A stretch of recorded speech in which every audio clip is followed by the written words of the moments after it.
Months ago, Israel launched Operation Rising Lion, a targeted military operation to roll back the Iranian threat to Israel's very survival. This operation will continue for as many days as it takes to remove this threat. For decades, the tyrants of Tehran have brazenly, openly called for Israel's destruction. They've backed up their genocidal rhetoric with a program to develop nuclear weapons. In recent years, Iran has produced enough highly enriched uranium for 9 atom bombs. 9. In recent months, Iran has taken steps that it has never taken before, steps to weaponize this enriched uranium. And if not stopped, Iran could produce a nuclear weapon in a very short time. It could be a year, it could be within a few months, less than a year. This is a clear and present danger to Israel's very survival. 80 years ago, the Jewish people were the victims of a Holocaust perpetrated by the Nazi regime. Today, the Jewish state refuses to be a victim of a nuclear Holocaust perpetrated by the Iranian regime. Now, as Prime Minister, I've made it clear time and again, Israel will never allow those who call for our annihilation to develop the means to achieve that goal. Tonight, Israel backs those words with action. We struck at the heart of Iran's nuclear enrichment program.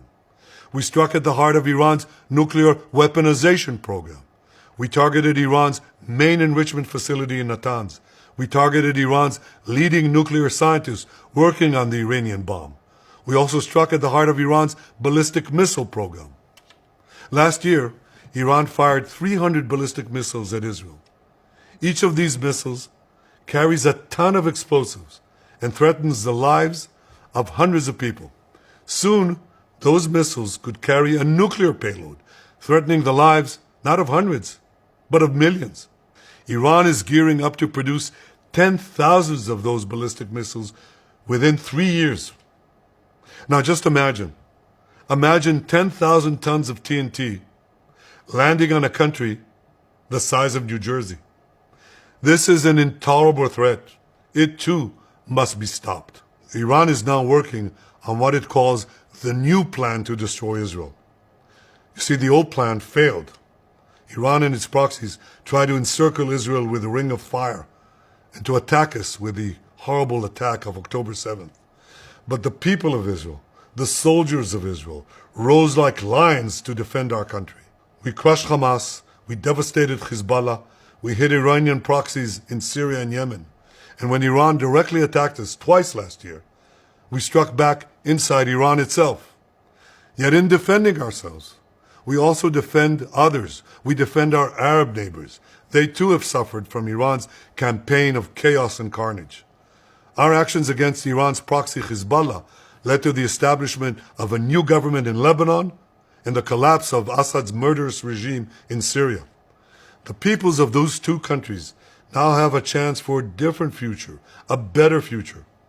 So too do the brave people of Iran, and I have a message for them. Our fight is not with you.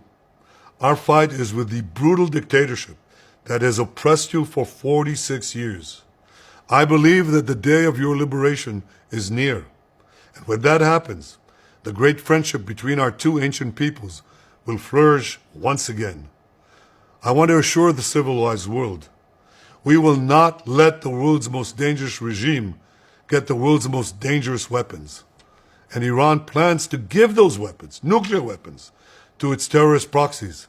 That would make the nightmare of nuclear terrorism all too real.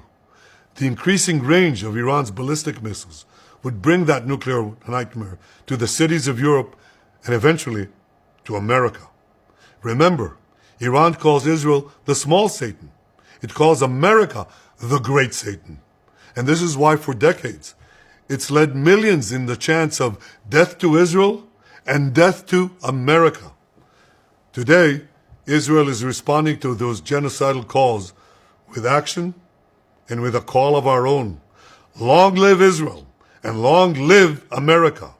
Our action will help make the world a much safer place.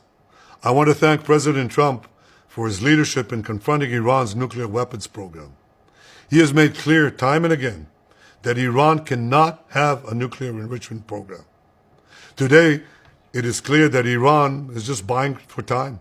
It refuses to agree to this basic requirement of peaceful nations. That is why we have no choice but to act, and act now. The hardest decision any leader has to make is to thwart a danger before it is fully materialized. Nearly a century ago, facing the Nazis, a generation of leaders failed to act in time. They were paralyzed by the horrors of World War I. They were determined to avoid war at all costs, and they got the worst war ever. They adopted a policy of appeasement. They closed their eyes and ears to all the warning signs. That failure to act resulted in World War II, the deadliest war in history. It claimed the lives of 60 million, including 6 million Jews, a third of my people. After that war, the Jewish people and the Jewish state vowed, never again. Well, never again is now. Today, Israel has shown that we have learned the lessons of history. When enemies vow to destroy you, believe them. When enemies build weapons of mass death, stop them. As the Bible teaches us, when someone comes to kill you, rise and act first. This is exactly what Israel has done today. We have risen like lions to defend ourselves. Over 3,000 years ago, Moses gave the people of Israel a message that has steeled their resolve ever since. Be strong and courageous, he said. Today, our strong and courageous soldiers and people stand together to defend ourselves against those who seek our destruction.